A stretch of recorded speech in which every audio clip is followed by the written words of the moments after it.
jawab tadi bahwa jeruk nipis ini bersifat asam dan obat mah ini bersifat basa, karena jeruk nipis itu memiliki rasa yang asam dan juga dia bersifat korosif ya. Kita tahu asam ini memiliki pH di bawah 7.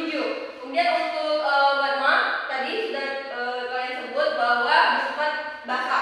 Kenapa? Karena ya tadi dia memiliki rasa pahit dan juga ada bersifat licin. Ya. Nah, baik, mungkin dari pemaparan gambar ini, mungkin ada yang tahu tujuan pembelajaran kita hari ini apa ya kira-kira? Ada yang bisa tebak?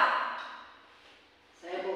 Iya, Ferry. Yang pertama, melalui gambar ini tentunya kita tujuannya itu mengetahui sifat dari asam tersebut, Bu. Iya, ada yang lain mungkin? Ada pendapat lain? Ya, dilihat dari selain mengetahui sifat dari asam, kita juga mengetahui sifat dari basa. baik. Nah, jadi lebih tepatnya tujuan pembelajaran kita hari ini itu tentang indikator asam dan basa, khususnya indikator alami dari asam dan basa. Selanjutnya mengenai teori dari asam basa itu sendiri. Nah, untuk mengetahui suatu larutan itu asam atau basa, kita bisa terlebih dahulu harus memiliki indikator asam basa. Nah, indikator asam basa itu sendiri adalah suatu senyawa. Nah, indikator ini sensitif dengan perubahan pH di dalam larutan. Indikator asam basa itu sendiri dibedakan jadi dua. Pertama ada indikator alami dan juga ada indikator buatan. Nah, pada pembelajaran kita hari ini kita fokus pada indikator asam basa dari indikator alami ini. Nah, kita hanya fokus pada di indikator alaminya. Mungkin dari apa ya? Dari ini kalian ada yang tahu kira-kira indikator alami itu ada apa aja? Saya, Bu. Ya, Ferry, silakan. Indikator alam itu pastinya ada kunyit, Bu. Ya, benar sekali, Ferry. Mungkin ada yang lain selain kunyit? Kan banyak tuh indikator alami. Ya, silakan yang lain. Ya, benar sekali. Jadi indikator alami itu ada seperti yang Ferry sebutkan, ada kunyit. Kita bisa gunakan juga tombol sepatu. Kemudian bunga talang ungu, mungkin kalian tahu, itu juga bisa digunakan. Nah, di sini, nah seperti yang kita sudah sebutkan tadi, indikator alami ini berasal dari bahan organik atau dari tumbuh-tumbuhan ya. Nah, indikator alami ini hanya bisa menunjukkan apakah zat tersebut bersifat asam atau basa. Namun dia tidak dapat menunjukkan nilai pH-nya.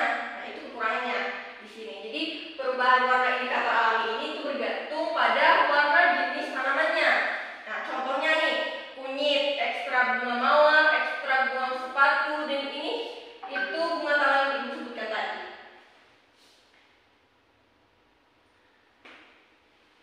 Di sini ibu cuma hanya kita tidak fokus pada indikator buatannya, jadi kita hanya sekilas saja. Untuk wawasan kita juga, indikator buatan di sini adalah indikator yang sudah dibuat di laboratorium atau di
dan buatan. Nah, Ferry di sini ingin bertanya terkait indikator asam basa yang alaminya, Bu. Nah, apa sih, Bu, kelebihan kalau kita menggunakan indikator alami dalam proses identifikasi asam basa, Bu? Baik, indikator alami ya, asam basa. Nah, di sini kelebihan menggunakan indikator alami asam basa ini, pertama dia tidak berbahaya pastinya karena terbuat dari ekstrak tumbuh-tumbuhan yang dimana itu ramah lingkungan, yang bisa mudah larut. Gitu. Itu ya, Ferry, apakah sudah jelas? Iya. Baik, selanjutnya kita akan menampilkan video percobaan mengenai indikator alami asam basa ini. Baik anak-anak, di sini ini video percobaan mengenai indikator alami asam basa. Bisa kita amati. Silakan diamati.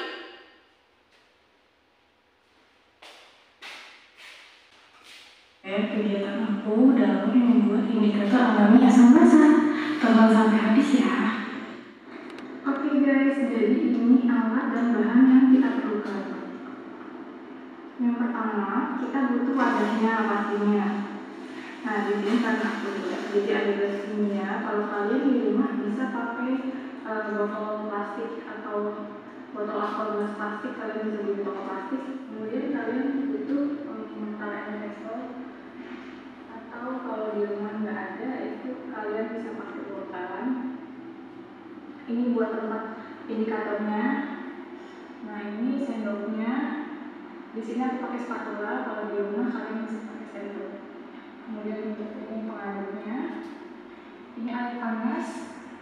Ini air biasa. Baik, jadi di sini bahan alami yang digunakan itu ada kembang sepatu, kemudian ada ini ya, kunyit, dia dari kunyit bubuk. Nah, untuk larutannya di sini ada asam cuka, jeruk dan juga deterjen. Kita langsung aja ya ke bagian ini. Pemberian larutan asam cuka, jeruk dan deterjen tadi terhadap bahan alami. Nah, kalian amati perubahan apa yang terjadi. Kemudian kita tambahkan air dasar.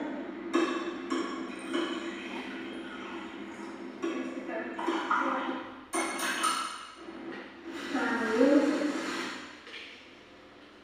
Ini kita pertama ya. Ini proses penyaringan. Kembang sepatu disaring untuk mendapatkan ekstrak. Nah, ini didapatkan tadi ekstrak kembang sepatu dan juga ini dari kunyit bubuk. Nah, ini untuk hasil larutannya, larutan kunyit dari kunyit bubuk, larutan kembang sepatu. Kita gunakan dua saja ya.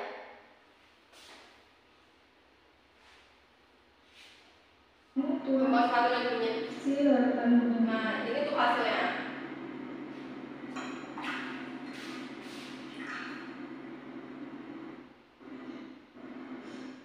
untuk larutan asam cuka dan jeruk, dia berwarna kuning terang. Itu menunjukkan bahwa larutan tersebut adalah asam. Jadi saya ubah warnanya ya. Berwarna. Nah, ini berwarna hampir orange. Yang untuk larutan asam cuka dan jeruk itu berwarna kuning terang. Hampir ke orange, menandakan bahwa deterjen itu basah. Selanjutnya kita bisa dilihat perbedaannya. Nah, ini untuk hasil dari kembang sepatu. Jadi larutan asam cuka, kemudian larutan jeruk, dan ini untuk larutan deterjen. Nah, bisa dilihat ini perbedaannya. Untuk ini larutan hijau. Mungkin ada yang tahu di sini, Ferry, kalau larutan hijau menandakan apa? Asam kah, basah? Basah, Bu. Ya, benar sekali, Ferry. Kemudian untuk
Bisa mulai ya.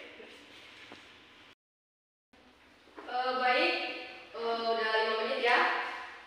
Selanjutnya silakan presentasi anak-anak. Siapa yang mau duluan? Saya Bu. Ferry ya.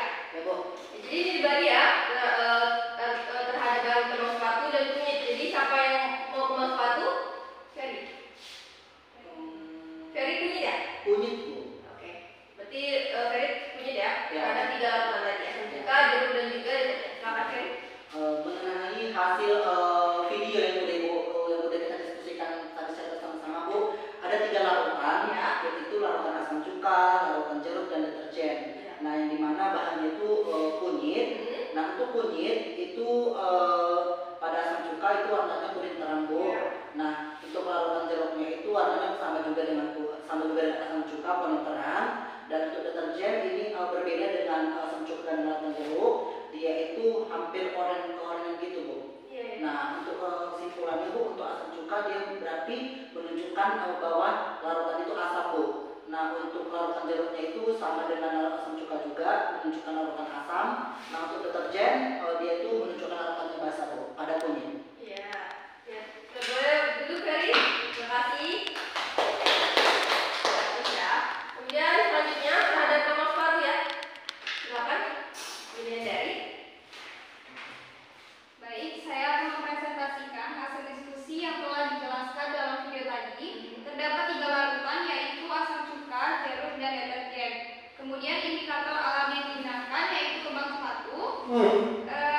Terhadap asam cuka yang ditambahkan dengan kembang sepatu terjadi warna merah menandakan larutan tersebut bersifat asam. Kemudian untuk larutan jeruk, larutan yang ditetesi dengan kembang sepatu tadi menghasilkan warna merah yang menandakan bahwa larutan tersebut bersifat asam.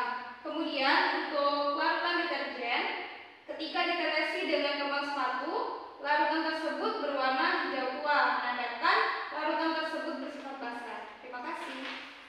Ya, benar sekali ya apa yang sudah kalian presentasikan tadi, bahwa larutan yang berubah menjadi merah itu menandakan bahwa dia asam. Kemudian untuk hijau tua itu menandakan bahwa larutan tersebut bersifat basah. Baik, selanjutnya Ibu akan memberikan kuis. Nah, di sini ada 6 soal. Kalian di sini sistemnya siapa cepat ya. Jadi soalnya di sini ada 10 detik. Nah, ketika kalian seperti ini, kalian cepat-cepat gitu. Cepat-cepat. Kemudian nanti kita hitung per poin. Mana yang benar gitu. Oke. Oke, kita Kita mulai ya, anak. Bu. Nah, jadi di sini satu soal itu Ibu berikan waktu 10 detik. Jadi siapa jika kalian tahu cepat tunjuk tangan. Nanti poinnya kita hitung apa.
benar sekali lakukan sabun ya. Yang benarnya itu lakukan sabun tadi dijawab air jeruk. Kemudian yang kedua, apa jawaban yang benar? Ini untuk nomor 2. Ini ya. 1, 2. Ya, jawabannya benar tadi. Yang dijawab pilih dari ya 1, 2 dan 4.